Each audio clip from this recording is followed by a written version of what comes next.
कौन थी वो?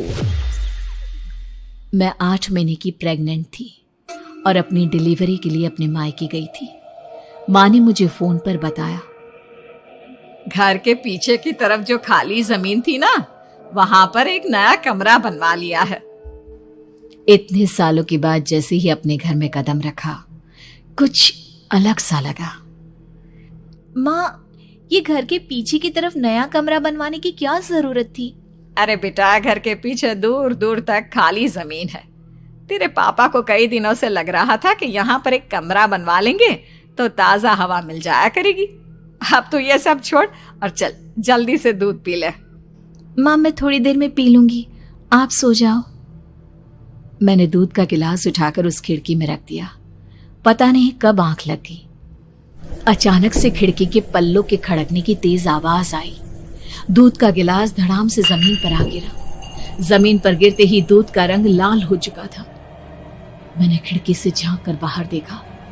चारों तरफ धूप अंधेरा था। उस अंधेरे की तरफ से कुछ आवाजें आ रही थी, जैसे छोटे बच्चे आपस में खिलखिलाकर मस्ती कर रहे हो।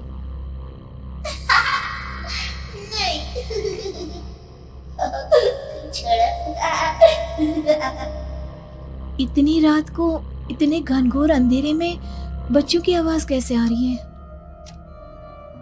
घड़ी में वक्त देखा तो ठीक 12 बजे थे। देखकर मैं सन्न रह गई। बुरी आत्माओं और भूतों की कई कहानियां मैं सुन चुकी थी। वक्त भी कुछ ऐसा ही था। ऊपर से मैं प्रेग्नेंट।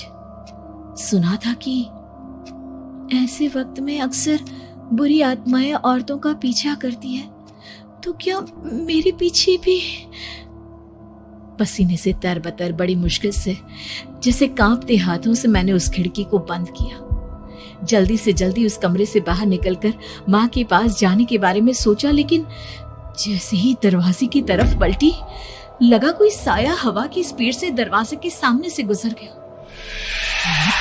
मेरे गले में अटक कर रह गई। मैं जोर से चीख कर माँ को बुलाना चाहती थी, लेकिन वो आवाज खुद मेरे कानों तक नहीं पहुंच पा रही थी। तो माँ तक कैसे पहुंचती? खिड़की के पल्ले एक बार फिर तेज हवा के झोंके से धड़ाम करके खुल गया और पूरी ताकत से मैं चीख पड़ी। जानती थी मेरी चीख की आवाज सुनकर कुछ ही सेकंड में माँ वहां पहुंच जाएगी, लेकिन ऐसा कुछ हुआ ही नहीं। मेरा कलेजा डर के मारे फटा जा रहा था। आखिर माँ ने मेरी आवाज क्यों नहीं सुनी? इतनी गहरी नींद में तो माँ कभी नहीं सोती। ठीक पीछे खुली हुई वो खिड़की। मुझ में इतनी ताकत नहीं बची थी कि मैं पलटकर उस तरफ देख भी सकूं। हवा का एक सनसनाता हुआ झोंका उसी वक्त मेरे कानों से आकर टकराया। लगा जैसे किसी ने दबी हुई आवाज में धीरे से मुझसे कहा, चली जाओ यहाँ से। मैंने दोनों हाथ अपने कानों पर रख लिए और एक बार फिर ताकत लगाकर जोर से चीखने की कोशिश की। माँ! पापा! मेरी आवाज उस कमरे की दीवारों से टकराकर वापस मुझे ही सुनाई दे रही थी। जितनी ताकत के साथ मैंने चीखने की कोशिश की थी, कुछ ही देर बाद उससे कहीं ज्यादा तेज और दर्दनाक चीख मुझे सुनाई देने लगी। ये आवाज ठीक मेरे पीछे खिड़की से आ रही थी। वो आवाज मेरे कानों में पिघलते हुए लोहे की तरह गिर रही थी। उन आवाजों में हैवानियत थी। वो आवाजें किसी इंसान की नहीं है, इतना मैं समझ चुकी थी। कांप रहे हाथों से मैंने अंधेरे में कुछ ढूंढने की कोशिश की। तभी अचानक मेरा हाथ बेड पर रखी टॉर्च पर पड़ा। किसी तरह ताकत लगाकर टॉर्च का बटन ऑन किया, लेकिन ये क्या? सामने दरवाजे पर 3 छोटी लड़कियां खड़ी हुई थी। उनके हाथ में स्टील के चमचमाते हुए चाकू थे।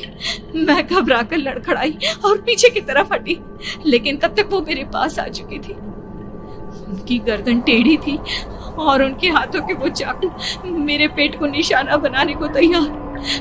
मैं जोर से चीखी, नहीं, छोड़ दो मेरे बच्चे को, मत मारो, मत मारो, छोड़ दो मेरे बच्चे को।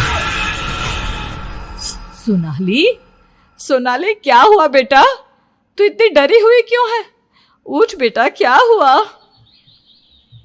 हड़बड़ाकर मैंने अपनी आंखें खोली। देखा तो दिन निकल आया था। माँ मुझे जगा रही थी। मेरा चेहरा पूरा पसीने से लथपथ था। क्या हुआ बेटा, तुमने कोई बुरा सपना देखा क्या? मैं अभी तक अपने पूरे होश में नहीं थी।